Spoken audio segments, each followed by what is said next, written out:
HCU భూములను ఎవరూ అమ్ముకోకూడదనేదే తమ ప్రయత్నమని బీజేపీ నేతలు అన్నారు. సెంట్రల్ వర్సిటీ భూముల విక్రయాలను అడ్డుకుంటామన్నారు.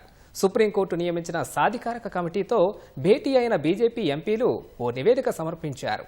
సమావేశం అనంతరం మీడియాతో మాట్లాడిన ఎంపీ ఈటెల సెంట్రల్ వర్సిటీ భూములను టచ్ చేసే అధికారం ఎవరికీ లేదన్నారు.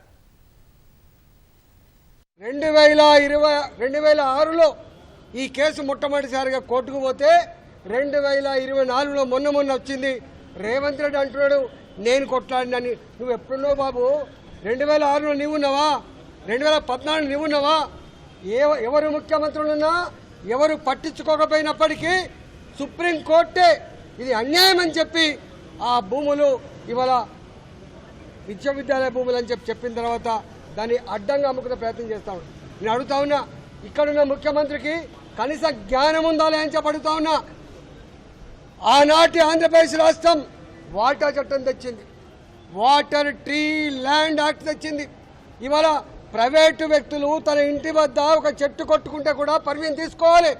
కానీ మరి నువ్వు 400 ఎకరాలలో కొన్ని వందల జింకలుండగా, కొన్ని వేల నెమలుండగా, అనేక రకాల పక్షులుండగా, అనేక రకాల మెడిసినల్ ప్లాంట్స్ ఉండగా ఎవడబ్బా జాగిరని చెప్పి చట్టం నీకు వర్తించదా?